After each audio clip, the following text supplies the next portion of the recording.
பரோட்டா செய்யறது இவ்ளோ ஈஸியா அப்படின்னு நீங்களே ஆச்சரியப்படுற மாதிரி நிறைய டிப்ஸோடு 3 விதமான பக்குவத்துல இந்த பரோட்டா ரெசிபி உங்களுக்கு இருக்க போகுது. பரோட்டா மாஸ்டர் செய்யற பரோட்டாவை விட பல மடங்கு டேஸ்டா ரொம்ப சூப்பரா ஒரு பெர்ஃபெக்ட்டான பரோட்டா எப்படி நம்ம வீட்லயே ரொம்ப சுலபமா செய்யறதுன்னா இந்த வீடியோல பார்க்க போறோம். Welcome to Pappa's kitchen. இப்போ ஒரு பவுல்ல 1/2 கிலோ மைதா மாவு சேர்க்கிறேன். சேர்த்துட்டு 1 டீஸ்பூன் சுகர் சேர்த்துடலாம். கூடவே 1/2 டீஸ்பூன் உப்பு சேர்த்துட்டு நல்லா கலந்து விட்டுருங்க. இப்போ இதில் 1 டேபிள் ஸ்பூன் வெண்ணெய் நல்லா சாஃப்டாக ரூம் டெம்பரேச்சரில் இருக்கிற மாதிரி பார்த்துக்கங்க. கூடவே 1 முட்டை சேர்க்கிறேன். நீங்கள் முட்டை சாப்பிட மாட்டீங்க அப்படின்னா தாராளமாக இதை ஸ்கிப் பண்ணிக்கலாம். முட்டைக்கு பதிலாக நீங்கள் 2 டேபிள் ஸ்பூன் அளவுக்கு வெண்ணெய் சேர்த்துக்கோங்க, கூட கொஞ்சம் அதிகமாக சேர்த்துட்டு நல்லா கலந்து விட்டுருங்க. இப்போ இதில் கொஞ்சம் கொஞ்சமாக தண்ணீர் சேர்த்து நல்லா சாஃப்டாக மாவு பிசைஞ்சு எடுத்துக்க போகிறோம். தேவையான அளவுக்கு கொஞ்சம் கொஞ்சமாக சேர்த்து நல்லா பிசைஞ்சு எடுத்துக்கங்க. ரொம்ப கெட்டியா ஹார்டா பிசைஞ்சிடாம கொஞ்சம் சாஃப்டாவே பிசைஞ்சுக்கங்க. இந்த அளவுக்கு நல்லா பிசைஞ்சு எடுத்த பிறகு இதை அப்படியே ஒரு ஒர்க் ஏரியாவுக்கு மாத்திடுறேன். மாத்திட்டு நல்லா அழுத்தம் கொடுத்து இந்த மாதிரி கைகளாலேயே இழுத்து விட்டு பிசைஞ்சு எடுங்க. ஸோ இந்த மாதிரி பரோட்டா செய்யும் போது மைதாவை இழுத்து இந்த மாதிரி இழுத்து கொடுத்து பிசைஞ்சாதான் உள்ள குளூட்டன் ஃபார்ம் ஆகி நமக்கு பரோட்டா ரொம்ப சாஃப்டா கிடைக்கும். அது மட்டும் இல்ல, நம்ம வீசி அடிக்கும் போது நல்லா இழுத்து கொடுத்து ரொம்ப சூப்பரா கிடைக்கும். ஸோ இந்த மாதிரி நல்லா கைகளால அழுத்தம் கொடுத்து இந்த மாதிரி தேய்ச்சி விட்டு பிசைஞ்சு எடுத்துக்கங்க. குறைஞ்சது 10 இருந்து 15 நிமிஷம் இந்த மாதிரி பிசைஞ்சு எடுத்துக்கங்க. டேஸ்டான ஒரு பரோட்டா உங்களுக்கு கிடைக்கும் இந்த மெத்தட் நீங்க ஃபாலோ பண்ணீங்க அப்படின்னா. இப்ப சரியா ஒரு 15 நிமிஷம் நல்லா அழுத்தம் கொடுத்து ரொம்ப சூப்பரா பிசைஞ்சு எடுத்தாச்சு. இப்ப இதை இந்த மாதிரி உருட்டி எடுத்துக்கங்க. இப்ப வச்சுட்டு மேல 1 டேபிள் ஸ்பூன் ஆயில் சேர்த்துடலாம். பரோட்டா காஞ்சு போக கூடாது, ரொம்ப ரொம்ப முக்கியம்.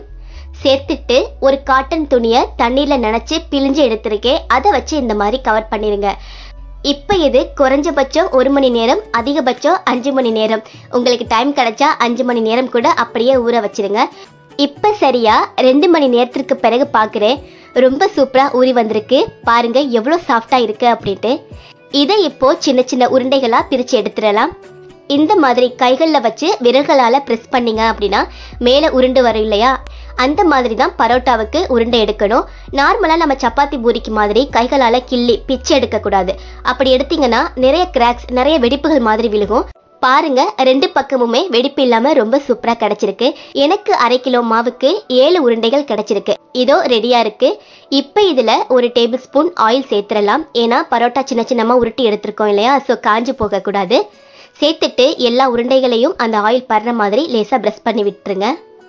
இப்போ மறுபடியும் இதை மூடி வச்சு சரியா 1 மணி நேரம் வெயிட் பண்ணுவோம். குறைஞ்சபட்சம் 20 நிமிஷமாவது வெயிட் பண்ணுங்க. அப்பதான் அந்த சின்ன சின்ன உருண்டைகள் நல்லா ஊறி சாஃப்டாகி இருக்கும். இப்ப இருக்கட்டும். நான் இப்ப சரியா 1 மணி நேரத்திற்கு பிறகு பார்க்கிறேன், ரொம்ப சூப்பரா ஊறி வந்திருக்கு. இதை இப்போ அப்படியே எடுத்து ஒரு ஒர்க் ஏரியால வச்சுட்டு கைகளாலேயோ அல்லது சப்பாத்தி தேய்க்கிற கட்டை வச்சோ நல்லா வளர்த்து விட்டுருங்க. நான் உங்களுக்கு 3 விதமா சொல்லி காட்டுறேன்னு சொல்லியிருந்தேன் இல்லையா, இது வந்து ஃபர்ஸ்ட் ஸ்டெப். நார்மலா கடைகளில் வீசி அடிச்சு செய்வாங்க இல்லையா, அந்த மாதிரி ஸ்டெப். மீதி 2 ஸ்டெப்பும் ரொம்ப ஈஸியா இருக்கும். ஸோ மிஸ் பண்ணாம பாருங்க. இந்த அளவுக்கு நல்லா வளர்த்து விட்ட பிறகு இப்ப இதை கடைகளில் மாதிரி வீசி அடிச்சு செய்ய போறோம். இந்த மாதிரி ஒரு ஓரங்கள்ல 4 விரலை கீழே வச்சுட்டு கட்டை விரலை மேல வச்சுக்கோங்க.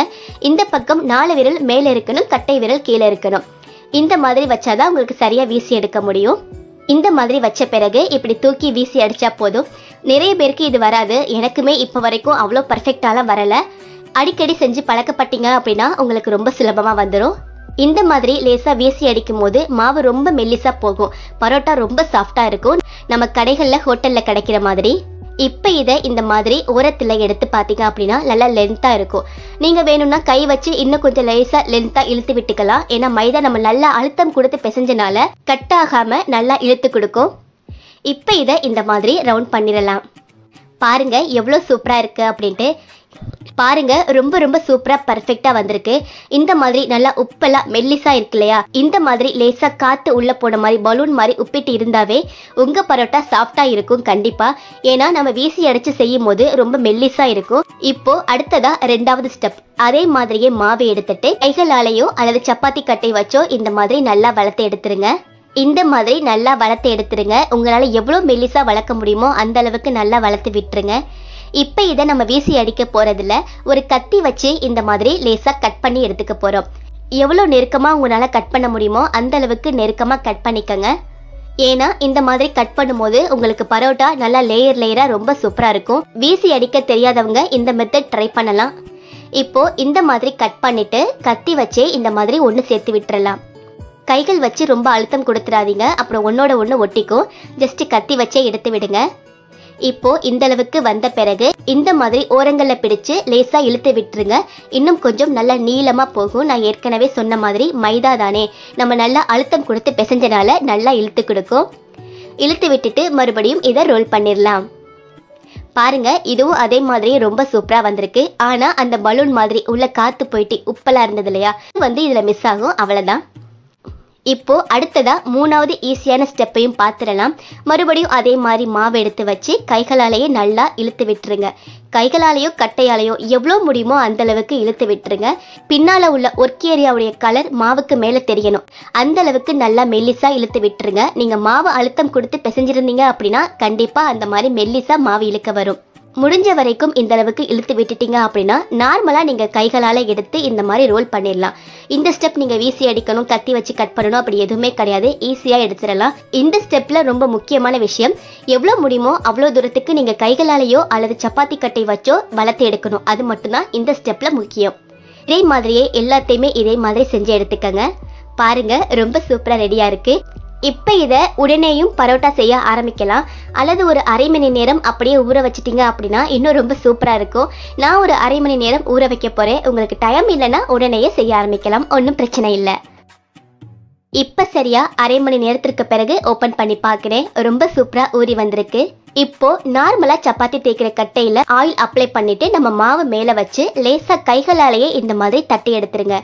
சப்பாத்தி தேய்க்கிற ரோல் வச்சு உருட்டி எடுத்தீங்க அப்படின்னா மாவு ரொம்ப அமுங்கி ஒன்னோட ஒன்று ஒட்டிக்கும். அப்புறம் லேயர் லேயராக கிடைக்காது. மேலாக அழுத்தம் கொடுக்காம உருட்டி எடுக்கணும். ஆனால் இது கைகளாலேயே ஈஸியாக இழுக்க வந்துடும். ஸோ அது தேவை கிடையாது. பாருங்க, இந்த மாதிரி எடுத்திருக்கேன். ரொம்ப மெல்லிசா தட்டி எடுத்தீங்க அப்படின்னா பரோட்டா சாஃப்டா இருக்காது. ஒரு மாதிரி முருகன மாதிரி கிறிஸ்பி ஆயிரும். ஆனால் பரோட்டா சாஃப்டா தானே வேணும். ஸோ லேசா இந்த மாதிரி ஒரு அரை இன்ச்சு 1/4 இன்ச்சு கனத்துக்கு தட்டி எடுத்துக்கங்க. இப்போ ரெடியா இருக்கு. இப்போ ஒரு தவாவை சூடு பண்ணிட்டு 1 டீஸ்பூன் ஆயில் சேர்த்துருங்க. சேர்த்துட்டு இப்போ நம்ம பரோட்டாவை உள்ள சேர்த்துடலாம். தவா ரொம்ப ஹீட்டா இருக்கக்கூடாது, உடனே நிறம் மாறி கருகிடும். அதே நேரம் ரொம்ப குறைவான தீயிலையும் இருக்கக்கூடாது. ஒரு மாதிரி கிறிஸ்பியா வேகாத மாதிரி வேற மாதிரி இருக்கும். ஸோ ஒரு 80-90% தவா ஹீட்டா இருக்கிற மாதிரி பார்த்துக்கங்க. கீழ்பாகம் லேசா செவந்து வரும்போது பெரட்டி போட்டுருங்க. தேவைப்பட்டா ஒரு அரை டீஸ்பூன் ஆயில் சேர்த்துக்கங்க. 2 பக்கமும் நல்லா வெந்து வந்த பிறகு ஒரு பிளேட்டுக்கு மாத்திருங்க. இதே மாதிரியே எல்லாத்தையும் செஞ்சு எடுத்துருங்க. நீங்க கடைசியா அந்த பரோட்டா மாவு தட்டும் போது மெல்லிசா தட்டினாவோ அல்லது தவால சேர்த்த பிறகு ரொம்ப குறைவான தீயில வச்சாவோ பரோட்டா கிறிஸ்பியா ஒரு மாதிரி முறுமுறுன்னு ஆகிறதுக்கு சான்சஸ் இருக்கு. ஆனா பரோட்டா அப்படி ஆக்கக்கூடாது. உங்களுக்கே தெரியணும், பரோட்டா அப்படின்னாவே நல்லா சாஃப்டா இருக்கணும். அதுதான் ஒரு பர்ஃபெக்டான பரோட்டா. ஸோ நீங்க எப்படிதான் மாவு ப்ரிப்பேர் பண்ணி ரெடி பண்ணாலும் தவால போட்டு சுடும் போதும் சரியான பக்குவத்தை நீங்க ஃபாலோ பண்ணணும். பாருங்க, ரொம்ப சூப்பரா பரோட்டா கடைகள்ல ஹோட்டல்ல கிடைக்கிற மாதிரியே வந்திருக்கு. இதே மாதிரியே எல்லாத்தையும் செஞ்சு எடுத்துடலாம். நாம கத்தி வச்சு கட் பண்ணோம் இல்லையா, அந்த பரோட்டா இது. அதுவும் ரொம்ப சூப்பரா ரெடியா இருக்கு. நல்ல லேயர் லேயரா வந்திருக்கு. 2 பக்கமும் நல்லா வெந்து வந்த பிறகு ஒரு பிளேட்டுக்கு மாத்திருங்க. இப்ப நம்ம பரோட்டாக்கள் எல்லாம் ரெடியா இருக்கு. இதை இப்ப ஒரு 2 அல்லது 3 பரோட்டா சேர்த்து வச்சு இந்த மாதிரி 2 கைகளையும் வச்சு இந்த மாதிரி தட்டி எடுத்துருங்க. நிறைய பரோட்டா செய்யற வரைக்கும் வெயிட் பண்ண வேணாம். ஒரு 2-3 செஞ்சதுமே ஒன்னா சேர்த்து இந்த மாதிரி தட்டி எடுத்துருங்க. அப்பதான் நல்ல லேயர் லேயரா நல்லா சாஃப்டா கிடைக்கும். இதோ இந்த மாதிரி பாருங்க, ரொம்ப ரொம்ப சூப்பரா சாஃப்டா அதே நேரம் நல்ல லேயர் லேயரா கிடைச்சிருக்கு. அவ்வளவுதான், நம்மளுடைய சூப்பரான பரோட்டா ரொம்ப ரொம்ப சுலபமா ரொம்பவே சாஃப்டா ரெடி ஆயிருச்சு. இதுக்கு நான் இன்னைக்கு சிக்கன் கறி தான் செஞ்சிருக்கேன். ரொம்ப ரொம்ப அட்டகாசமா இருந்தது. நான் சொன்ன அதே மெத்தட்ல வெண்ணெய் முட்டையெல்லாம் சேர்த்து செஞ்சீங்க அப்படின்னா இதுக்கு சைடிஸ் எந்த சாலாவும் வேணாம், வெறும் பரோட்டா மட்டுமே போதும்னு சொல்லுவீங்க. ஏன்னா அப்படியே சாப்பிட்றதுக்கும் ரொம்ப ரொம்ப சுவையா இருந்தது. ஹோட்டல் எல்லாம் தோத்து போற மாதிரி. கண்டிப்பா இதே மெத்தட்ல ட்ரை பண்ணி பாருங்க. நான் சொல்லி கொடுத்த 3 மெத்தடுமே ரொம்ப சுலபம். அதுல உங்களுக்கு எது ஈஸியா இருக்கோ அதை கண்டிப்பா ஃபாலோ பண்ணுங்க. பார்க்கவே இப்பவே சாப்பிடணும் போல இருக்குல்ல. பரோட்டா செய்யறது ரொம்ப சுலபம். நம்ம ஊற வைக்கிற டைம் தான் இதுல அதிகம். மத்தபடி மாவை பிசைஞ்சு பரோட்டா சுடுறது ரொம்ப சுலபமான வேலை தான். ஸோ கஷ்டமான வேலை போல ரொம்ப டைம் அப்படின்ட்டு யாரும் நினைக்க வேணாம். ரொம்ப ரொம்ப சுலபமா செஞ்சிடலாம். ஸோ மிஸ் பண்ணாம நீங்களும் இந்த சுவையான பரோட்டா வீட்டில் செஞ்சு பார்த்துட்டு எப்படி இருக்குன்னு கமெண்ட்ல சொல்லுங்க. நான் சொன்ன ரெசிபி பிடிச்சிருந்தா லைக் பண்ணி ஷேர் பண்ணுங்க. மறக்காம சப்ஸ்கிரைப் பண்ணுங்க. தேங்க்யூ.